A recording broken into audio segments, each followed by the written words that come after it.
Kira-kira ada pesankah yang diingat, mungkin kata-kata gitu diingatkan oleh Gus Dur kepada Gus sendiri sehingga sampai sekarang terkenang dan bisa juga diimplementasikan gitu dengan karir, kehidupan? Kalau yang dengan kata-kata enggak, tapi kalau dengan perilaku pada saat beliau menjadi pelatih itu ya, Iya. itu selalu beliau bilang, kamu enggak mungkin bisa masukkan bola ke gol sendirian. Iya. Nah, enggak mungkin sendirian. Makanya itu temanmu harus ikut juga mendampingi. Beliau tidak bicara kerjasama. Iya. Nah, cuma setelah saya besar saya menyimpulkan bahwa Gus Dur melatih kita untuk kerjasama. Baik. Cuma waktu itu beliau bilang kamu nggak mungkin masukkan gol sendirian. Iya. Kamu harus bantu. Ini juga bantu. Kipernya juga yang menjadi lawan itu juga harus bisa dikecoh. Nah, tidak bisa kamu nendang lurus-lurus saja, nggak akan masuk itu, pasti akan kepegang kipernya. Gus Dur menyiapkan kata-kata yang sesuai pada cara tangkap anak pada masa itu.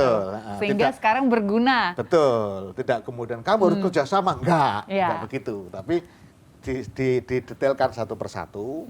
Nah, waktu itu kita juga nggak sadar apa sih maunya, apa yang dimaksud Gus Dur itu. Betul. Nah, setelah gede ternyata konsep dari apa yang ditanamkan Gus Dur adalah konsep kerjasama. Kerjasama. Ya, baik. Gus sendiri banyak berkecimpung kalau saya dengar tadi ceritanya di dunia pendidikan. Hampir semua tentang pendidikan. Namun justru sekarang masuknya itu ke pembangunan desa tertinggal. Itu mengapa? Itu bagaimana langsung menjadi seperti itu? Ya sebenarnya kan sangat dekat. Ya. Pertama saya juga dari desa. Iya. Kehidupan saya sejak kecil di desa. Kemudian saya terlibat aktif di dalam dunia pendidikan. Nah, ketika saya masuk di Kementerian Desa mendapat amanat dari Pak Presiden Jokowi, ternyata di desa juga tidak bisa lepas dari pendidikan. Nah, cuma model pendidikannya tidak lagi model pendidikan formal seperti di sekolah, tapi pendidikan masyarakat, pemberdayaan itu juga pendidikan.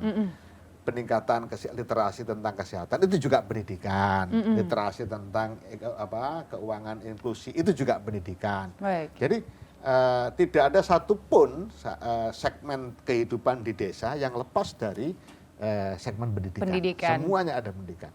Bagaimana melihat perencanaan pembangunan yang baik? Pendidikan juga. Iya, baik. Nah, makanya kita sesuai dengan arahan Bapak Presiden, dua hal yang harus menjadi skala prioritas di dalam penggunaan dana desa hari ini. Yang pertama adalah penguatan sumber daya manusia. Di dalamnya pasti ada terkait dengan pendidikan. Yang kedua transformasi ekonomi untuk kesejahteraan.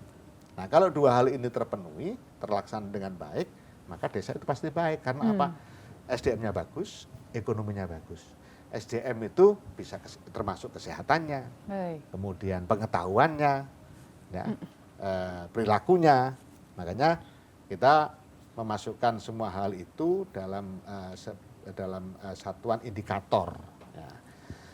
Jangan sampai kita hanya bicara tentang kesehatan, tapi tidak bicara tentang pendidikannya, tidak bicara tentang kepribadiannya. Makanya kita juga memperhatikan betul terkait dengan ketahanan sosial masyarakat desa. Dua hal yang harus menjadi catatan dalam upaya ketahanan ini. Pertama, ketahanan akan narkoba. Yang kedua, radikalisme. Nah, dua hal ini musuh besarnya kita di desa. Makanya kita antisipasi betul terkait dengan radikalisme dan narkoba. Lalu untuk memajukan kualitas pendidikan itu sudah langkah-langkah yang dilakukan apa-apa aja? Banyak, misalnya Gus. Di semua desa, hampir semua desa sampai hari ini ada 50.000 desa yang memiliki PAUD. Iya. Nah, pendidikan anak usia dini. Penting PAUD. Penting sekali. Di situ embrio atau dasar yang paling penting dalam penyiapan sumber daya manusia selanjutnya. Di atas, di luar kewenangan desa ada sekolah dasar. Nah, makanya kemarin kita berkoordinasi dengan Mas Menteri, Mas Menteri Pendidikan dan Kebudayaan terkait dengan PAUD-PAUD yang sudah berdiri ini. Saya minta dilakukan perhatian khusus juga oleh Kementerian Pendidikan. Kita juga kerjasama dengan perguruan tinggi, namanya Pertides, perguruan tinggi desa, hampir sudah 100 dan terus berkembang. Dulu kita bicara tentang KKN tematik. KKN tematik. KKN tematik, bagaimana KKN itu menyentuh ke desa dan sesuai dengan konteks kebutuhan desa. Baik. Hari ini lebih maju lagi Seperti dengan apa, Gus? kebijakan Pak Menteri, Mas Menteri Pendidikan dengan Kampus Merdeka, program desa. Nah, lebih spesifik lagi, langsung kita respon kemarin. Langsung kita kumpulkan Pertides, perguruan tinggi desa, kita diskusikan kontennya bagaimana. Konten Kampus Merdeka untuk desa. Kalau misalnya sekarang, 1 semester sajalah. Iya. Kalau programnya Pak Mas Menteri kan bisa 3 semester. Kita anggap aja 1 semester kampus itu masuk ke desa.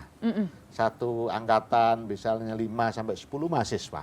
Iya. Mahasiswa semester 6, 7, 8. Mereka melakukan program, menyiapkan dari perencanaan sampai selesai satu paket Baik. yang diselesaikan dalam kurun 6 bulan. Misalnya di situ mereka bicara tentang penguatan ekonomi melalui BUMDes. Nah, dilakukanlah oleh sekelompok mahasiswa selama 6 bulan satu paket. BUMDes jadi, BUMDes berkembang, BUMDes bisa maju, aksesnya jalan. Atau di situ program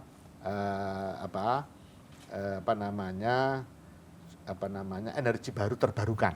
Iya. Nah, ada potensi sungai yang arus deras yang bisa dibikin untuk listrik. Nah, itu luar biasa sekali. Baik. Karena banyak desa-desa tertinggal yang juga sekarang masih belum masuk Permasalahan listrik. Iya. Ada sampai hari ini masih 13.000 desa kita yang belum memiliki jaringan internet. Masih ada 4.000 sampai 6.000 desa yang belum memiliki jaringan listrik PLN. Masih ada sekian ribu yang listriknya masih PLTD. Iya, sejauh ini bagaimana diesel. Pak untuk menangani itu? Sudah langkah Kalau apa aja? PLTD tetap jalan ya, karena memang tidak mudah itu meskipun agak tinggi biayanya PLTD. Nah, yang sama sekali tidak ada listrik, itu tadi kita coba kita gali potensi yang ada. Di samping tentu jangka pendeknya adalah dengan membangkit listrik tenaga surya itu. Oh, Itu salah listrik satunya. tenaga surya. Nah, terkait dengan jaringan, kita juga terus melakukan komunikasi dengan pihak-pihak terkait, dengan Kominfo, dengan Telkom, dengan para pihak yang bisa memberikan layanan murah terhadap jaringan. Karena memang penting sekali, apalagi era digitalisasi ya Pak. Presiden juga bilang ini adalah era 4.0 di mana semua harus dipermudah dengan digital gitu. Nah, lalu Pak, tadi dari Menteri juga kan meminta Menteri Pendidikan gitu untuk memajukan kualitas pendidikan di desa-desa tertinggal. Gus juga sendiri mengatakan ya sebaiknya KKN seharusnya bisa 4 bulan gitu.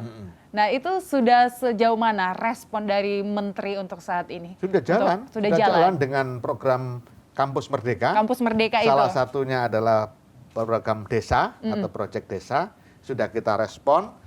Perguruan tinggi sudah kita ajak diskusi, sudah mencoba mencari rumusan-rumusan.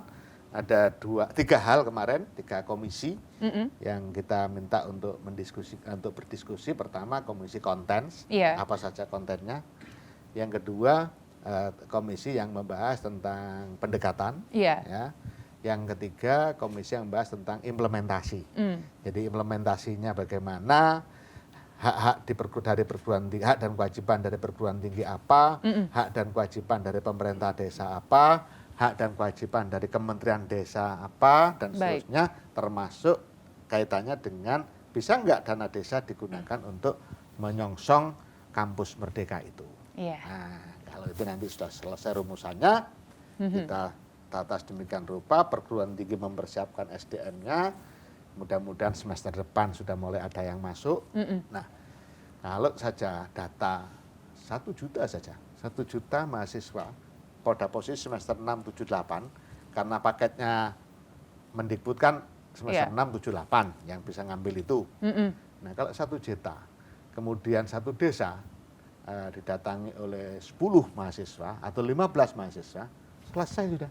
Selesai. Karena memang butuh sangat pendidikan untuk memajukan desa-desa tertinggal. Ya, baik Gus, nanti perbincangan kita akan kita lanjutkan lagi usai jeda berikut, dan pemirsa tetaplah bersama kami di Toko Kita.